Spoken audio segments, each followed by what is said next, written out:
Good morning students. आज हम लोग जनरल साइंस के टॉप 15 क्वेश्चन को देखेंगे। बहुत ही ज़्यादा इंपॉर्टेंट है ये क्वेश्चन आपके एग्जामिनेशन पॉइंट ऑफ व्यू से। बने रहिएगा आखिरी तक। चलिए स्टार्ट करते हैं। क्वेश्चन नंबर 1 को देखेंगे। आकाश का नीला रंग इस कारण दिखाई देता है। ठीक है, आकाश का नीला रंग इस कारण दिखलाई देता है। किस कारण है? तो प्रकाश के प्रकीर्णन के कारण। ठीक है, याद रहेगा। ऑप्शन बी सही होगा। प्रकाश के प्रकीर्णन के कारण आकाश का रंग नीला दिखलाई देता है। ठीक है, रिपीट कर रहा हूं, आकाश का रंग नीला प्रकाश के प्रकीर्णन के कारण दिखाई देता है। ठीक है, याद रहेगा। चलिए अगले क्वेश्चन पर। क्वेश्चन नंबर 2 को देखेंगे। निम्नलिखित में से कौन सा तना है? निम्नलिखित में से कौन सा तना है? तो ऑप्शन में देखेंगे तो अदरक। ठीक है, ऑप्शन ए सही होगा। अदरक। अदरक एक प्रकार का भूमिगत तना है। ठीक है, अदरक एक प्रकार का भूमिगत तना है और इसका वनस्पतिक नाम है जिंजीबर ऑफिसिनल। ठीक है, जिंजीबर ऑफिसिनल इसका वनस्पतिक नाम है और अदरक एक प्रकार का भूमिगत तना है। ठीक है, याद रहेगा। चलते हैं अगले क्वेश्चन पे। क्वेश्चन नंबर 3 को देखेंगे। क्वेश्चन नंबर 3 है, जेनेटिक इंजीनियरिंग में निम्नलिखित में से किसका प्रयोग होता है? ठीक है, जेनेटिक इंजीनियरिंग में निम्नलिखित में से किसका प्रयोग होता है? तो किसका प्रयोग होता है? प्लाज्मिड का प्रयोग होता है। ठीक है, ऑप्शन डी सही होगा। देखेंगे, जेनेटिक इंजीनियरिंग में प्लाज्मिड का प्रयोग होता है। ठीक है, याद रहेगा। इसे डिटेल में देखें तो जेनेटिक इंजीनियरिंग में पुनः संयोजक डीएनए और जीवों के बीच जीन स्थानांतरित करने के लिए एक तंत्र के रूप में प्लाज्मिड का उपयोग किया जाता है। ठीक है, जेनेटिक इंजीनियरिंग में पुनः संयोजक डीएनए और जीवों के बीच जीन स्थानांतरित करने के लिए एक तंत्र के रूप में प्लाज्मिड का उपयोग किया जाता है। ठीक है, याद रहेगा। चलिए अगले क्वेश्चन पर। क्वेश्चन नंबर 4 को देखेंगे। बासमती चावल के दाने पकाने पर लंबे हो जाते हैं क्योंकि इसमें बाहुल्य है। बाहुल्य मतलब कौन सी अधिक मात्रा में पाई जाती है। ठीक है, बासमती चावल के दाने में पकाने पर लंबे हो जाते हैं क्योंकि इसमें बाहुल्य है। किस चीज़ का? एमाइलोज का। ठीक है, एमाइलोज जो है वो इसमें अधिक मात्रा में पाया जाता है। ठीक है, एमाइलोज एक रेखीय बहुलक के रूप में इसे जाना जाता है और ये लंबे अनाज वाले चावल, उदाहरण के तौर पे बासमती चावल हो गए, जैस्मिन चावल हो गए, इसमें एमाइलोज उच्च मात्रा में पाया जाता है। ठीक है, याद रहेगा। चलिए अगले क्वेश्चन पर। क्वेश्चन नंबर 5 को देखेंगे। किसी व्यक्ति का रक्तचाप 140 mmHg है तो इस उल्लेख में Hg का तात्पर्य है। ठीक है, रिपीट कर रहा हूं क्वेश्चन। किसी व्यक्ति का रक्तचाप 140 mmHg है तो इस उल्लेख में Hg का तात्पर्य है। Hg का तात्पर्य है मरकरी से। ठीक है, ऑप्शन डी सही होगा। देखेंगे, मरकरी इसे हिंदी में पारा कहते हैं और इसका सिंबल क्या होता है? संकेत क्या है? Hg। ठीक है, याद रहेगा।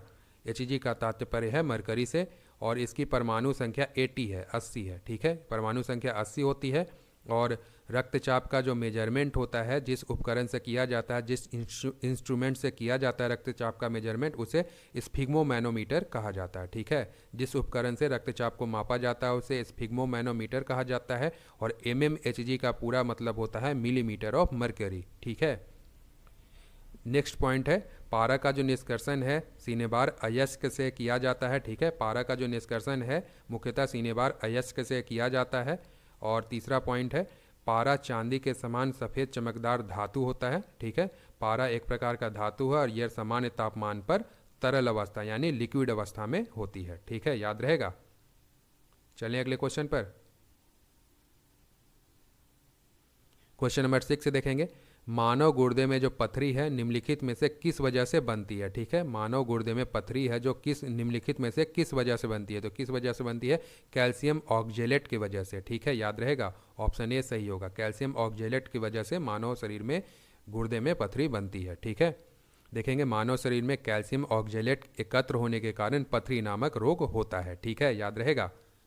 कैल्शियम ऑक्जेलेट जो होता है इसका प्रयोग फोटोग्राफी में होता है और कैल्शियम ऑक्जेलेट प्रायः हरे पत्तेदार सब्जियों जैसे खाद्य पदार्थों में पाया जाता है। ठीक है, तीनों पॉइंट इंपॉर्टेंट है, याद रखिएगा। चलते हैं अगले क्वेश्चन पर। क्वेश्चन नंबर 7 को देखेंगे। जो मनुष्य यह नहीं समझ पाता है कि कब उसे भोजन करना रोक देना चाहिए वह पीड़ित है। ठीक है, जो मनुष्य यह नहीं समझ पाता है कि कब उसे भोजन करना रोक देना चाहिए वह पीड़ित है। किस बीमारी से पीड़ित है? तो बुलीमिया से, बुलीमिया रोग से वह पीड़ित होता है। ठीक है, देखेंगे, इसका पूरा नाम है बुलीमिया नर्वोसा। यह एक प्रकार का ईटिंग डिसऑर्डर है। ठीक है, बुलिमिया नर्वोसा एक प्रकार का ईटिंग डिसऑर्डर है जिससे ग्रसित रोगी भोजन करने में उसे असंतुलन पैदा होती है। ठीक है, जिससे ग्रसित रोगी को भोजन ग्रहण करने में असंतुलन पैदा होती है। ठीक है, याद रहेगा, बुलिमिया नर्वोसा एक प्रकार का ईटिंग डिसऑर्डर है। ठीक है, चलते हैं अगले क्वेश्चन पर।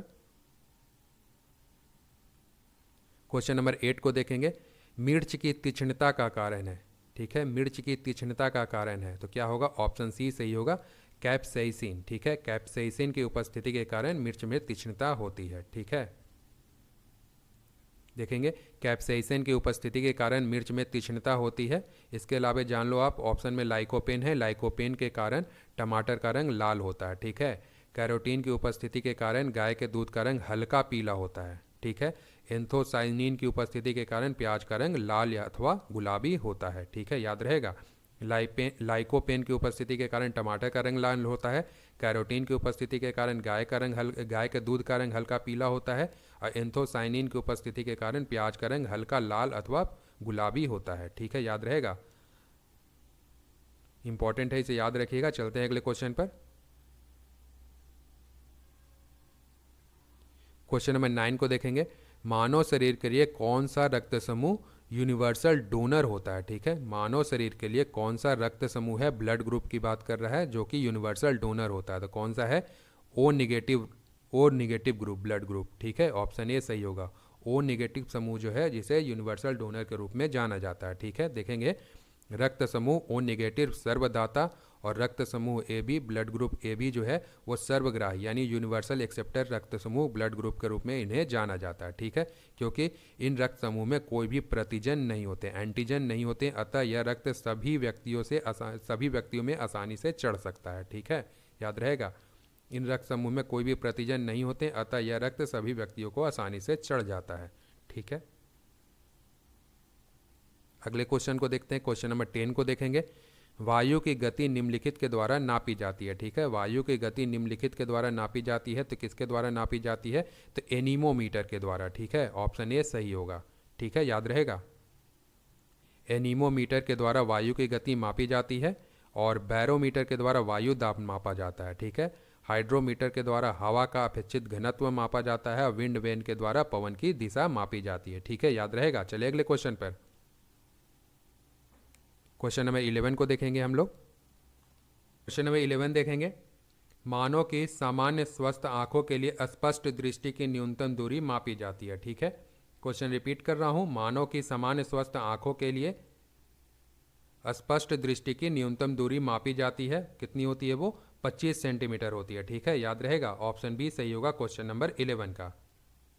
देखेंगे वह निकटतम दूरी जहां पर रखी गई कोई भी वस्तु स्पष्ट रूप से दिखाई दे उसे नेत्र की स्पष्ट दृष्टि की न्यूनतम दूरी कहा जाता है। ठीक है, याद रहेगा, वह निकटतम दूरी जहां पर रखी गई कोई भी वस्तु स्पष्ट रूप से दिखाई दे उसे नेत्र की स्पष्ट दृष्टि की न्यूनतम दूरी कहा जाता है।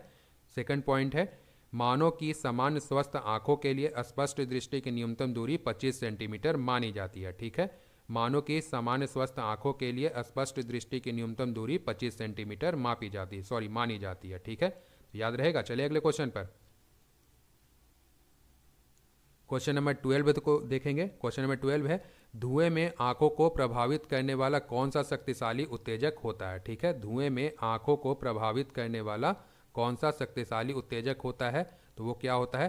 पैराक्सी एसिटाइल नाइट्रेट। ठीक है, याद रहेगा, पैराक्सी एसिटाइल नाइट्रेट जो होता है वह धुएं में मौजूद होता है, जो कि हम लोगों की आंखों को प्रभावित करता है। ठीक है, ठीक है, देखेंगे धुएं में आंखों को प्रभावित करने वाला शक्तिशाली उत्तेजक पैराक्सी एसिटाइल नाइट्रेट है। ठीक है, याद रहेगा।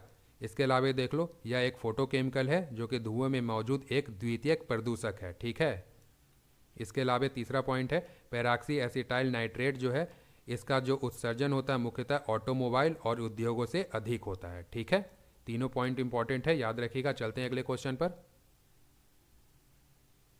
क्वेश्चन नंबर 13 को देखेंगे। वैज्ञानिक जिन्होंने सर्वप्रथम खोजा था पृथ्वी सूर्य के चारों ओर घूमती है। ठीक है, वैज्ञानिक जिन्होंने सर्वप्रथम खोजा था पृथ्वी सूर्य के चारों ओर घूमती है, तो किन्होंने बताया था? निकोलस कॉपरनिकस ने बताया था। ठीक है, ऑप्शन के अकॉर्डिंग हमारा क्वेश्चन नंबर 13 का सी सही होगा। निकोलस कॉपरनिकस ने यह बताया था पृथ्वी सूर्य के चारों ओर घूमती है। इसके अलावा देख लो आप, जेम्स चैडविक ने बताया था। जेम्स चैडविक ने न्यूट्रॉन की खोज की थी। जे थॉमसन ने इलेक्ट्रॉन की खोज की थी। अल्बर्ट आइंस्टाइन ने प्रकाश विद्युत उत्सर्जन के सिद्धांत को दिया था। ठीक है, अल्बर्ट आइंस्टाइन ने प्रकाश विद्युत उत्सर्जन के सिद्धांत को दिया था। इसके अलावा ग्रहों के गति से संबंधित नियम केपलर ने दिए थे। ठीक है, यह भी इंपॉर्टेंट है, क्वेश्चन पूछा जाता है, ध्यान रखिएगा, कंफ्यूज नहीं होना है। ग्रहों के गति से संबंधित नियम केपलर ने दिए थे और निकोलस कॉपरनिकस ने यह बताया था पृथ्वी सूर्य के चारों ओर घूमती है। ठीक है, चलते अगले क्वेश्चन पर। क्वेश्चन नंबर 14 को देखेंगे। वृक्क यानी किडनी में प्रति मिनट औसतन रक्त प्रवाह होता है। ठीक है, वृक्क यानी किडनी में प्रति मिनट औसतन रक्त प्रवाह होता है, कितना होता है? तो 1000 क्यूबिक सेंटीमीटर, 1000 सीसी। ठीक है, ऑप्शन ए सही होगा क्वेश्चन नंबर 14 का। ठीक है, देखेंगे। वृक्क यानी किडनी, किडनी की निस्पंदन इकाई नेफ्रॉन है, बहुत बार पूछा गया है, इसे याद रखिएगा। और इसके अलावा वृक्क यानी किडनी में बनने वाली पथरी कैल्शियम ऑक्जेलेट से बनी होती है। ठीक है, यह भी याद रखिएगा। और 1 लीटर कितने के बराबर होता है? 1 litre 1 litre is equivalent to 1000 cubic centimetre. ठीक है, 1 लीटर जो होता है 1000 क्यूबिक सेंटीमीटर के बराबर होता है। ठीक है, तो याद रहेगा क्वेश्चन नंबर 14 का ऑप्शन ए सही होगा, 1000 सीसी। ठीक है, चलते अगले क्वेश्चन पर। क्वेश्चन नंबर 15 को देखेंगे। कॉस्मिक किरणें क्या होती हैं? कॉस्मिक किरणें क्या हैं? तो यह एक प्रकार के आवेशित कण हैं। ठीक है, ऑप्शन ए सही होगा। देखेंगे, विक्टर हेंस ने कॉस्मिक रे की खोज की थी। ठीक है, विक्टर हेंस ने कॉस्मिक रे की खोज की थी, इसे हिंदी में ब्रह्मांड किरणें कहते हैं। ठीक है, याद रहेगा। तो ये इस सीरीज का आखिरी क्वेश्चन था। आशा करता हूँ कि ये वीडियो आपको पसंद आया होगा। मिलते हैं नेक्स्ट वीडियो में। जय हिंद।